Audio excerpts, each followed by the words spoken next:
Picture this. It's December 1247. You're standing in the frozen mud of Yorkshire, England, watching a lone carpenter pull a cart through snow that crunches under wooden wheels like breaking bones. The man's name is Magnus Thornwood, and he's about to change the world forever. But he doesn't know that yet. Right now, he's just cold, tired, and carrying secrets that could either make him rich or get him killed. Magnus wasn't supposed to be here. By all rights, a carpenter from the northern reaches should have been back home, huddled around a fire, waiting for spring like every sensible craftsman. But Magnus had received a summons from Lord Blackstone that was impossible to ignore. You see, northern England was facing what we might call today a housing crisis of catastrophic proportions. Think about it this way. Imagine if tomorrow, hundreds of thousands of soldiers returned from overseas deployment, all needing homes immediately. Add to that a population boom that's straining every existing structure. Now, imagine that your current construction methods are so slow that building a single-family home takes 6 weeks of back-breaking labour. That's exactly what medieval England was facing, and Lord Blackstone was right in the middle of it.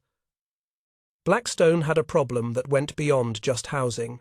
He was racing against time itself. Spring would arrive in just over 3 months, and with it, Duke Aldrich would come to claim the disputed valley that Blackstone desperately needed for his new settlement. The law was clear but cruel. Whoever had established a proper dwelling on the land by month's end held rightful claim. No dwelling meant no claim. No claim meant no valley. No valley meant Blackstone's entire future crumbled like poorly mortared stone. This is where Magnus enters our story, pulling that cart filled with tools that would have looked familiar to any carpenter of the time. Hammers, chisels, measuring rods, the basic implements of the building trade. But hidden among those ordinary tools were extraordinary innovations that Magnus had learned during his youth among the Norse shipbuilders of Trondheim. His grandfather, a master craftsman who had built dragon ships for kings, had taught him secrets that no English carpenter possessed. You have to understand what building was like in 1247. Construction was chaos, barely controlled by tradition. Master carpenters would arrive at a site, study the ground, maybe make a few sketches in the dirt, and then begin the laborious process of cutting, fitting, adjusting, and recutting every single piece of timber. Each joint was custom-made, every beam was shaped individually. The process was less like modern construction and more like sculpting a building from raw forest. When Magnus arrived at Blackstone's estate, the Lord presented him with what seemed like an impossible challenge. Build a complete cabin in 3 weeks, not 6 weeks, which was already considered remarkably fast. 3 weeks, in winter, with whatever local workers Blackstone could spare from his other pressing needs. The penalty for failure? Banishment from all Yorkshire lands. Forever. Now, banishment might not sound like much to us today, but in medieval England it was essentially a death sentence. A craftsman without territory was a craftsman without customers, without protection, without any means of survival. Magnus would have been forced to wander as an outlaw, forbidden shelter, forbidden work, forbidden everything that made life possible. The morning Magnus began work, something extraordinary happened. He started with the traditional carpenter's blessing, kissing his tools and speaking the prayer of Saint Joseph, patron saint of workers. This was normal. Every devout craftsman did this. But then, Magnus did something that shocked every worker gathered to watch. He began carving numbers into pieces of timber, not Roman numerals, which were occasionally used for basic counting. This was something entirely different. A complete system showing exactly where each beam, board, and joint would fit in the final structure. Imagine the reaction of men who had spent their entire lives building by tradition, by feel, by experience passed down through generations, watching this stranger mark wood with symbols that seemed to contain the entire building's blueprint. Master carpenter Thomas Oakwright was among those watching that first morning. Years later, he would describe the experience in words that still give me chills. It was like watching the entire building exist in his mind before a single wall stood. Think about that. Magnus wasn't just planning to build a cabin. He was revealing that he had already built it, completely, in his head. and these numbers were simply the instructions for translating his mental creation into physical reality. This was revolutionary in ways that are hard for us to grasp today. We live in a world of blueprints, of detailed plans, of standardized parts, but in 1247, buildings grew organically from the ground up, shaped by the carpenter's instincts and adjusted constantly as problems arose. Magnus was proposing something that bordered on the magical, that a complex structure could be completely planned in advance and assembled like pieces of a giant puzzle. The workers watched in fascination and growing unease as Magnus methodically numbered each piece. Some whispered that this was witchcraft. Others wondered if Magnus had made some dark bargain for knowledge that mortals weren't meant to possess. But a few, like Thomas Oakright, began to understand that they were witnessing something that would change everything they thought they knew about building. As word of Magnus's strange methods spread beyond the construction site, it reached ears that Magnus probably wished it hadn't. Guildmaster Wilhelm Ironwood in York began hearing disturbing reports about heretical building practices being used on Lord Blackstone's land. The guild system had controlled construction methods for over 3 centuries, and they viewed any deviation from traditional techniques as a threat not just to their monopoly, but to the very spiritual order of the world. Wilhelm was already preparing to ride north with a force of 20 master carpenters to investigate these reports of devil's work, because that's what they believed Magnus's numbers represented, satanic symbols that would curse anyone who dared to live within walls built using dark numerology. Magnus had no idea that his numbered timbers had already made him enemies who would stop at nothing to see him fail. All he knew was that he had 17 days left to complete an impossible task, and the numbers dancing in his head were the only things standing between him and exile into the winter darkness that would surely claim his life. The race against time had begun, and the stakes couldn't have been higher. If you thought Magnus had problems before, you haven't seen anything yet. Because while he's busy revolutionizing construction in a frozen Yorkshire field, 20 master carpenters are riding hard from York with blood in their eyes, and Guildmaster Wilhelm Ironwood leading the charge. Now, you have to understand what the guild system meant in 1247. This wasn't just about protecting jobs or maintaining quality standards. The guilds were the backbone of medieval society's entire understanding of how work should be done. For over 3 centuries, they had controlled every aspect of construction, from who could learn the trade to what methods were acceptable to use. They weren't just craftsmen's organizations, they were religious and social institutions that believed their traditional ways were literally blessed by God. Wilhelm Ironwood embodied everything the guild system stood for. He had risen through the ranks over 30 years, mastering every traditional technique, memorizing every prayer and ritual associated with the carpenter's craft. To Wilhelm, the way buildings had always been built wasn't just effective, it was sacred. Each joint cut by hand, each beam shaped individually, each structure growing organically from the carpenter's experience and divine inspiration. So, when reports reached York about a rogue carpenter using strange symbols and unnatural methods, Wilhelm saw this as more than just rule-breaking. This was heresy, an attack on the very foundations of Christian craftsmanship. Meanwhile, back at the construction site, Magnus was implementing something that would have seemed like pure science fiction to medieval minds. He had divided Lord Blackstone's available workers into specialized teams. One group focused solely on cutting joints, another shaped beams to precise specifications, a third prepared floorboards. Each team became incredibly efficient at their specific task, rather than every worker trying to do everything. Think about this in modern terms. Magnus had essentially invented the assembly line 600 years before Henry Ford, but he was doing it with medieval tools and workers who had never seen anything like this systematic approach to construction. The efficiency gains were immediate and dramatic. Instead of 5 or 6 carpenters struggling to coordinate their efforts on every aspect of the building, Magnus had 40 workers moving in choreographed precision. Each person knew exactly what they were supposed to do, when they were supposed to do it, and how their work fit into the larger whole. But efficiency wasn't Magnus's only innovation. Those numbers he carved into every piece of timber represented something far more revolutionary than simple organization. He was creating what we might recognize today as the first standardized building system in European history. Each numbered piece would fit in one specific location, but more importantly, if a piece was damaged or lost, another worker could create an exact replacement by following the same specifications. This is where things get really interesting from a historical perspective. Magnus wasn't just building a cabin faster than anyone thought possible. He was accidentally creating the intellectual framework that would eventually lead to everything from interchangeable parts in manufacturing to modern modular construction. The principles he was proving in that frozen Yorkshire field would echo through history for the next 8 centuries. But Wilhelm Ironwood didn't see revolutionary progress when he arrived on January 6th with his 20 master carpenters. He saw an abomination. The confrontation that followed has become the stuff of legend among historians who study medieval innovation. Picture this scene. Wilhelm, draped in the formal robes of his guild office, pointing an accusing finger at Magnus, while 40 workers stood frozen between their tools and their traditions. "These numbers are devil's marks," Wilhelm declared, his voice carrying across the construction site like a bell-tolling judgment.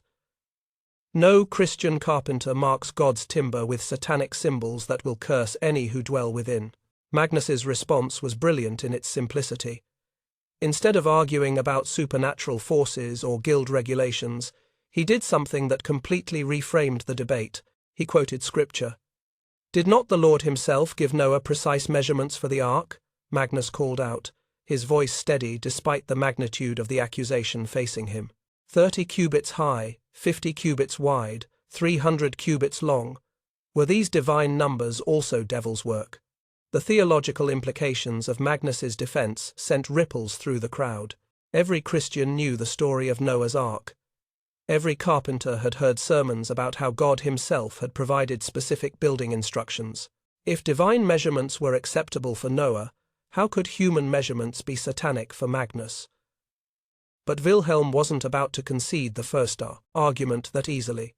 He demanded that the bishop investigate these heretical practices immediately. This wasn't just a craft dispute anymore. It was becoming a religious trial that could end with Magnus facing charges of witchcraft.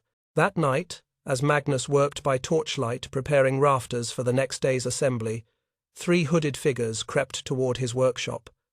These weren't random bandits looking for tools to steal. These were saboteurs with a specific mission: destroy Magnus's planning scrolls and force him to abandon his numbered system. Young apprentice Simon Ashford was supposed to be sleeping in the workers' quarters, but the excitement of watching Magnus's revolutionary methods had kept him awake. When he saw shadows moving near the workshop, something told him this wasn't right. His warning cry rang out across the frozen ground. "Fire! Fire in the workshop!" The saboteurs had already started their blaze, but Simon's alarm brought workers running with buckets and blankets. The workshop was saved, but not before the attackers escaped with Magnus's master planning scrolls, the detailed drawings that showed how every numbered piece fit together. The next morning should have been the end of Magnus's impossible challenge. Without his plans, any normal carpenter would have been forced to start over, reverting to traditional methods that would make the 3-week deadline completely impossible. But Magnus shocked everyone by continuing work as if nothing had happened. "The numbers live in my mind," he told the astonished workers. "I have spent years perfecting this system. Every measurement, every joint, every connection exists here." He tapped his temple, more clearly than any scroll could show. This was the moment when Magnus's workers truly understood they were witnessing something extraordinary. Their master hadn't just learned a new building technique, he had internalized a complete system of construction that existed independently of any written record.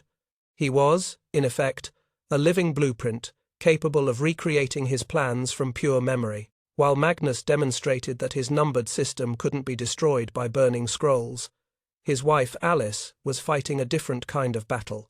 Alice Thornwood understood that this conflict wasn't just about construction methods, it was about convincing people that change could be beneficial rather than threatening. She approached Lady Blackstone with a simple but brilliant demonstration. Using wooden blocks carved with numbers, Alice showed how Magnus's system worked like a child's puzzle. Each piece had a specific place, but more importantly, Anyone could learn to assemble the pieces correctly by following the numerical sequence. "Watch, my lady," Alice said, as she quickly assembled a miniature timber frame. Even a child could build truly if they understood the numbers. Lady Blackstone was fascinated. She had never seen construction as something that could be taught systematically, rather than learned through years of apprenticeship. Here was a method that could potentially train new builders in months rather than decades. More importantly, Lady Blackstone began to understand the economic implications of Magnus's innovation. If buildings could be constructed faster and with less skilled labor, the cost of housing could drop dramatically. This wasn't just about winning a wager, it was about solving the housing crisis that was strangling northern England. As word of Lady Blackstone's support spread among the noble women of the region, Magnus gained something he hadn't expected: female allies in what had been an entirely male-dominated conflict. These women understood that faster, cheaper construction meant better living conditions for their families and their people. But Wilhelm Ironwood and his guild masters weren't finished. If they couldn't stop Magnus through sabotage or religious accusations, they would find another way. Because in their minds, allowing this numbered system to succeed would destroy everything they had spent their lives building. The real battle was just beginning, and Magnus had only 17 days left to prove that the future could be better than the past. The question was whether tradition would triumph over innovation, or whether one carpenter's impossible vision would change the world forever. The clock was ticking, and the stakes kept getting higher. January 20th, 1248. 3 days left. 3 days to complete what should have taken 6 weeks. Magnus Thornwood stood before his assembled workers in the grey pre-dawn light, and what happened next would be talked about for generations. Picture the scene. 40 men, their breath forming clouds in the freezing air, holding numbered pieces of timber that they had cut, shaped, and prepared over the past 2.5 weeks. Every joint perfect, every measurement precise, every piece marked with Magnus's revolutionary numbering system. But none of them, not even Magnus, had ever attempted to assemble an entire building using this method. This was the moment of truth. Either Magnus's system would work exactly as he envisioned, or it would collapse into chaos and prove Wilhelm Ironwood right about the dangers of abandoning traditional methods. Magnus raised his hand, and 40 workers moved as one. What witnesses described as the dance of timber began at sunrise and continued without pause. Remember, in traditional construction, raising a frame was a chaotic affair. Workers would struggle with heavy beams, trying to figure out angles and measurements while standing on precarious scaffolding. Joints never fit perfectly on the first try. Everything required constant adjustment, recutting, and improvisation. But Magnus's workers moved with choreographed precision that seemed almost supernatural to medieval observers. Each man knew exactly which numbered piece to carry and where to place it. The joints that had been pre-cut to Magnus's specifications fit together with satisfying clicks that echoed across the construction site like a giant musical instrument. Thomas Oakwright, who had become Magnus's most devoted convert, would later write that the sound of construction changed completely that day. Instead of the usual chaotic hammering, cursing, and grinding of ill-fitting joints, the work produced a rhythmic drumbeat as perfectly matched pieces came together in rapid succession. Think about this from the perspective of medieval people who had never seen systematic manufacturing. They were watching walls appear as if by magic, though the magic was simply brilliant organization applied to physical labor. What would have taken a week using traditional methods was accomplished in 6 hours. Crowds began gathering from surrounding villages as word spread that something extraordinary was happening at Lord Blackstone's construction site. Farmers abandoned their morning chores, merchants diverted from their routes. Even children convinced their parents to brave the cold for a chance to witness what people were calling a miracle of building. But the growing audience included more than just curious spectators. Duke Aldrich had received reports about unusual activity on the disputed land, and he was riding hard from his own estate with a company of armed soldiers. If Lord Blackstone was attempting to establish a claim through rapid construction, Aldrich intended to stop it before the structure could be completed. The legal situation was complex but clear. According to the royal charter that governed the disputed valley, Whoever had established a completed dwelling on the land by month's end held rightful claim. The key word was completed. A half-built structure meant nothing. Aldrich's strategy was simple: arrive before the building was finished and physically prevent its completion. On January 22nd, with only 1 day remaining in Magnus's impossible timeline, Duke Aldrich appeared on the horizon with 20 mounted soldiers. The message he sent ahead was unambiguous: halt all construction immediately, or face the consequences of interfering with his rightful claim to the valley. Lord Blackstone's response was equally clear. He produced the royal charter and pointed to the language that protected whoever completed a dwelling by month's end. "My carpenter builds on my land, according to the king's own law," Blackstone declared. "Interfere at your own peril." What followed was a tense standoff that could have erupted into violence at any moment. Aldrich's soldiers surrounded the construction site while Magnus's workers continued their systematic assembly. The legal deadline was less than 24 hours away, and the roof still needed to be completed. This is where Magnus made a choice that reveals everything about his character. As his workers raced to position the final roof beams, young apprentice Simon Ashford, the same boy who had saved the workshop from sabotage, lost his footing on the icy scaffolding.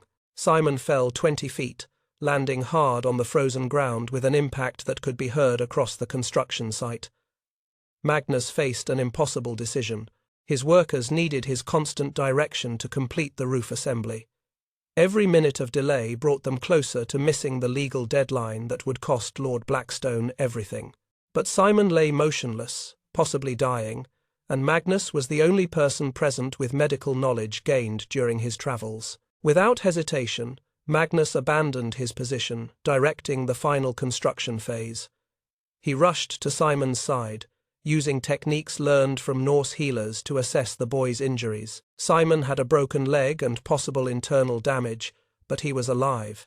While Magnus worked to stabilize the apprentice, he shouted instructions to his teams about completing the roof assembly. "You know the numbers," he called out to his workers. "Trust the system. Trust yourselves." This was Magnus's ultimate test of his own innovation. Could the numbered building system work without his direct supervision? Had he truly created a method that could be executed by trained workers following systematic instructions? The answer came as the sun set on January 22nd. Despite their master's absence during the crucial final hours, Magnus's workers had successfully completed the roof assembly. Every beam was in its proper place. Every joint was secure. Smoke began rising from the cabin's chimney as the first fire was lit in the completed fireplace. Duke Aldrich stared in disbelief at the structure that had appeared in just 3 weeks. The cabin wasn't just finished, it was beautiful. The precision of Magnus's pre-cut joints had created walls that were perfectly straight and true. The roofline was geometrically perfect. This wasn't the rough, improvised construction typical of rapid building. This was craftsmanship that rivaled the finest traditional work. But more importantly, it was undeniably complete. Every legal requirement had been met. Lord Blackstone had established his claim to the disputed valley, and there was nothing Aldrich could do about it under the law. As dawn broke on January 23rd, Magnus's impossible challenge was officially complete. The cabin that should have taken 6 weeks to build using traditional methods had been finished in exactly 3 weeks using his revolutionary numbered system. Word of Magnus's triumph began spreading along the trade routes that connected Yorkshire to the wider world. Merchants carried tales of the carpenter, who could build with supernatural speed. Nobles sent messengers to learn more about this Yorkshire method that promised to solve the housing crisis plaguing all of Northern Europe. But the immediate celebration was tempered by concern for young Simon, who remained unconscious despite Magnus's care.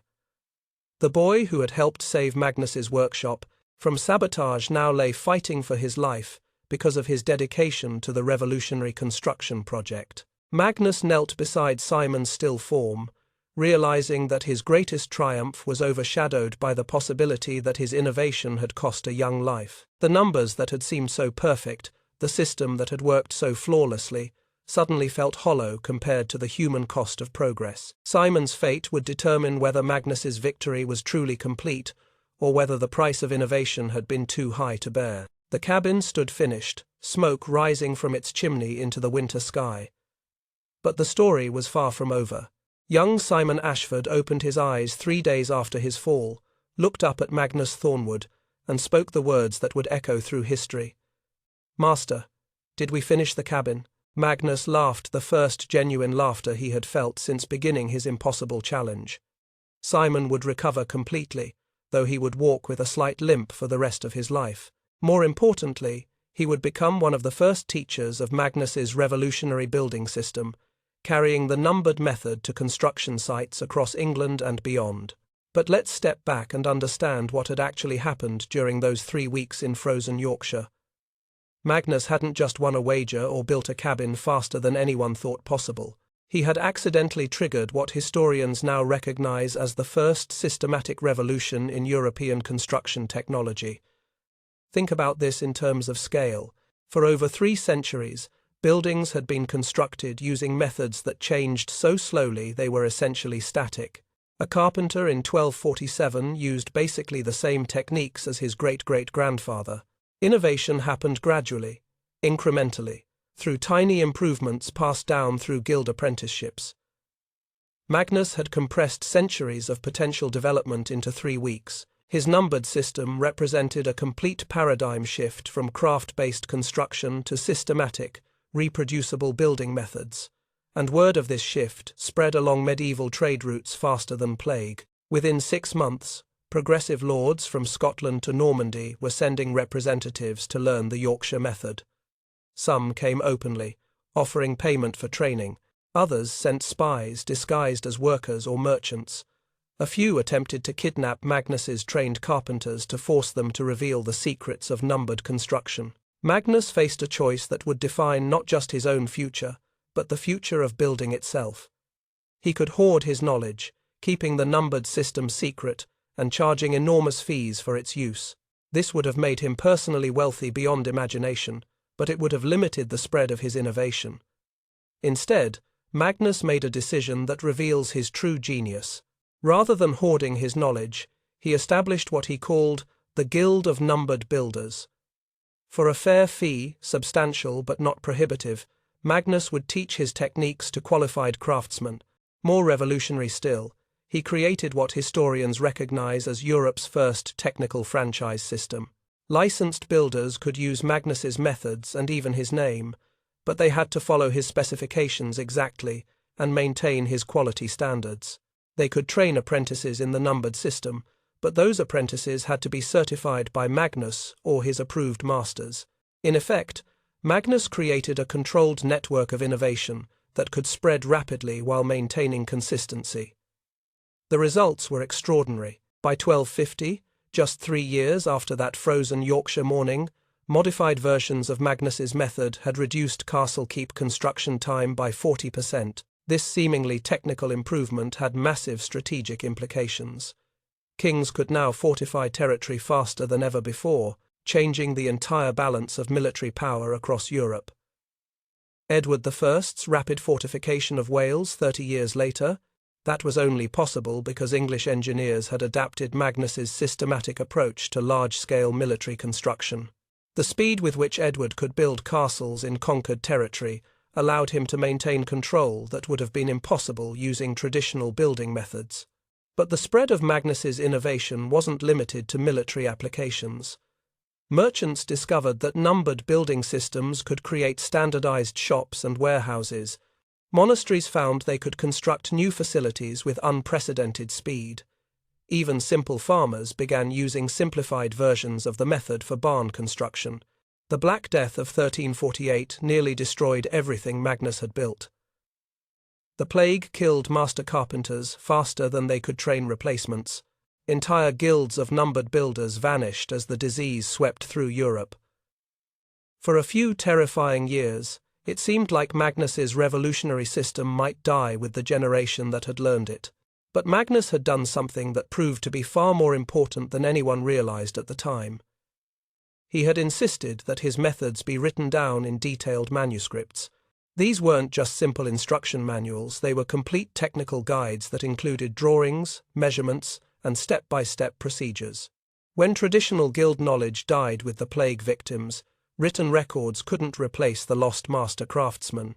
But Magnus's manuscripts survived in monastery libraries, waiting for craftsmen who could read and understand systematic building instructions. During the Renaissance, Florentine architects rediscovered these medieval texts and adapted numbered assembly techniques for dome construction. The speed and precision of Magnus's methods proved perfect for the complex geometric challenges of Renaissance architecture. Brunelleschi's famous dome in Florence? It incorporated organizational principles that traced directly back to that Yorkshire cabin built in 1247. The principle Magnus had pioneered, breaking complex construction into numbered interchangeable parts, laid the intellectual groundwork for everything that followed. When ships carrying European colonists reached the New World, they brought simplified versions of numbered building systems for rapid frontier expansion. American log cabins that could be assembled by families with minimal training used concepts that Magnus had first proven practical. The Industrial Revolution of the 18th and 19th centuries represented the ultimate flowering of Magnus's innovation. Factory production of numbered, interchangeable parts revolutionized everything from textile manufacturing to firearms production.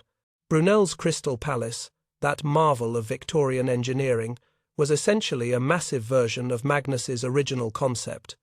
Standardized components manufactured elsewhere and assembled rapidly on site.